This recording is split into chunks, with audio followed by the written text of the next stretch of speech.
$5 million over the next 3 years. If this policy change is being proposed in hopes of silencing negative comments, I believe it is going to backfire. Please keep this in mind.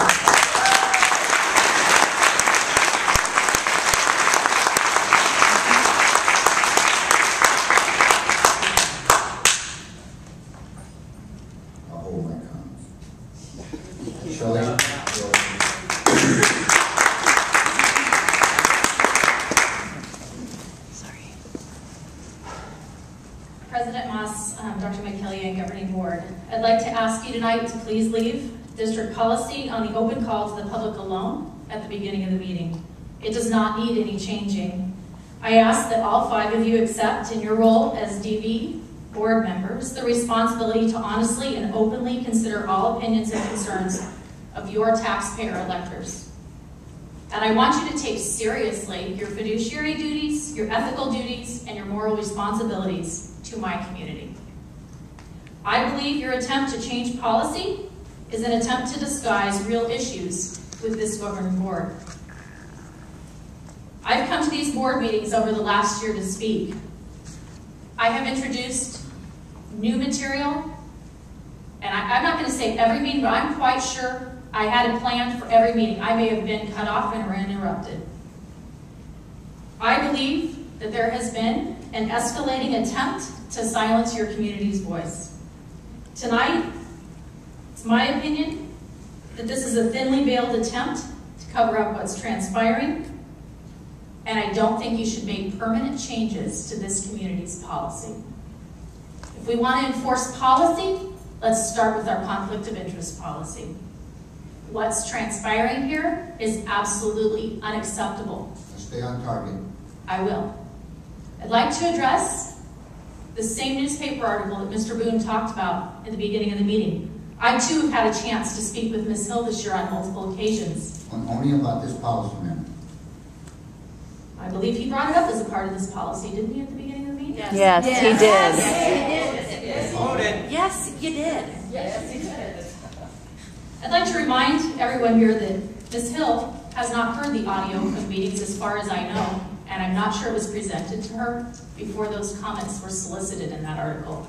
To silence this public is wrong and unacceptable. Thank you.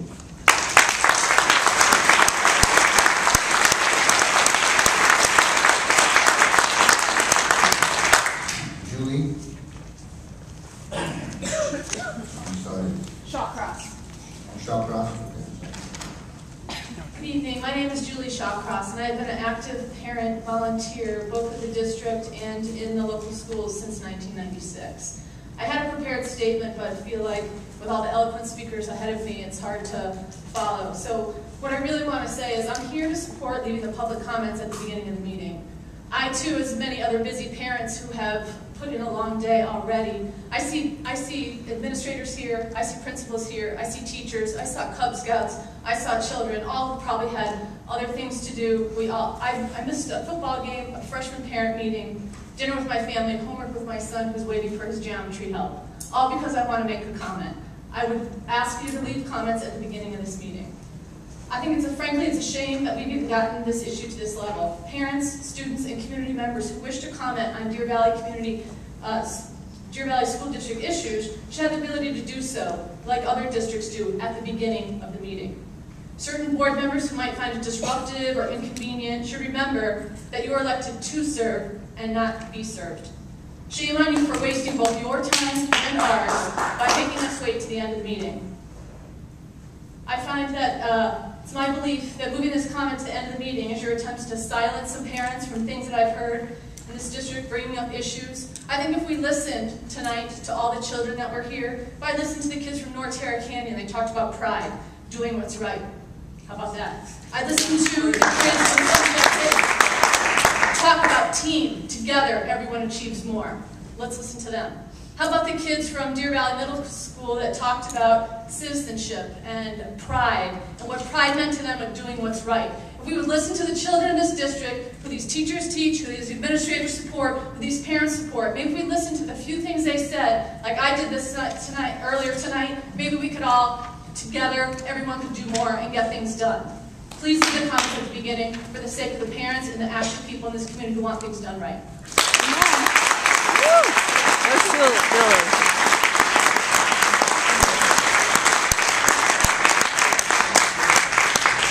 That's all we have on that item. We'll now ask for a motion, and then we'll have. Yeah, way to go. Who's that?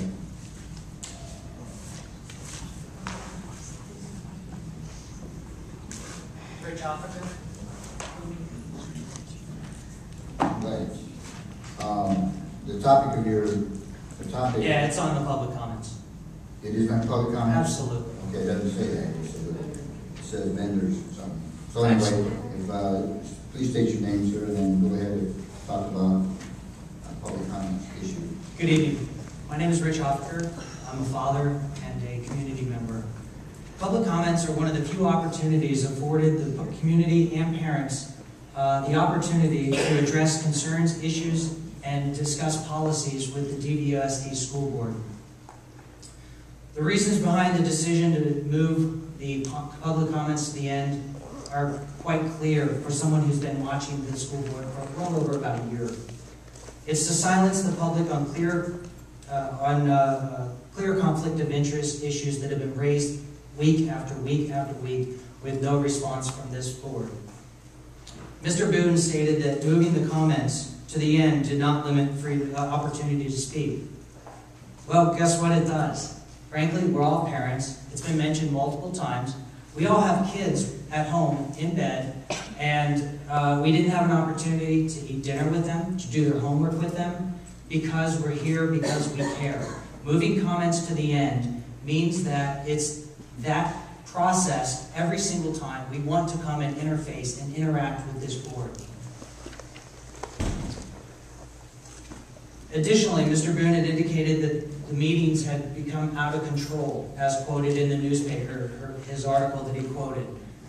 I've never seen a meeting out of control. All I've seen is a couple parents. They come up here and make repeated calls asking the board for explanations as to why two of the voting members financially benefit from board decisions. I've heard parents ask the CEO of Valley School, the district's biggest vendor, Valley School's management group. Stick to the point of. I'm talking about what I heard in public comments. Well, that's not the issue here. This is what I've heard. That the CEO of Valley Schools. So what I've heard in Valley Schools, DVU, or the Valley Schools Management Group, has continually refused to answer questions about why he continues to sit on the school board when he's financially benefiting from these options. You're not speaking to the issue of item 8C. I've also heard, excuse me. Boom. That's right. No. I'm speaking. I have a freedom, No, you don't. freedom of opportunity to speak. 3 minutes he has. I'm working on it. So I'm asking the board not to move their comments to the end of the The meeting. meeting is currently adjourned. Recess. It's recess.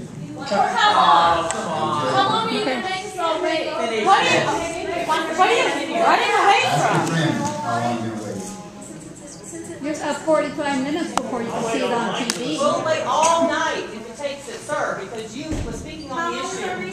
You spoke about the issue in your displeasure at the beginning of the meeting. Rules of order. We're in recess. We're in And you recess want for a us couple to minutes. vote? For you?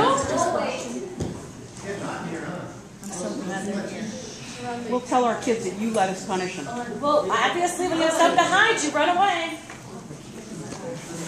We have 2 here. Isn't that what you teach your children? When you have nothing to hide, you hide nothing.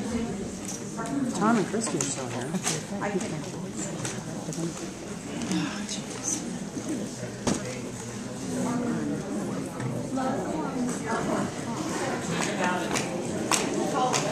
forgot my kids are Runs away like I can't handle this. I gotta run away. I wouldn't put up with that from my 7-year-old. Associate Superintendent.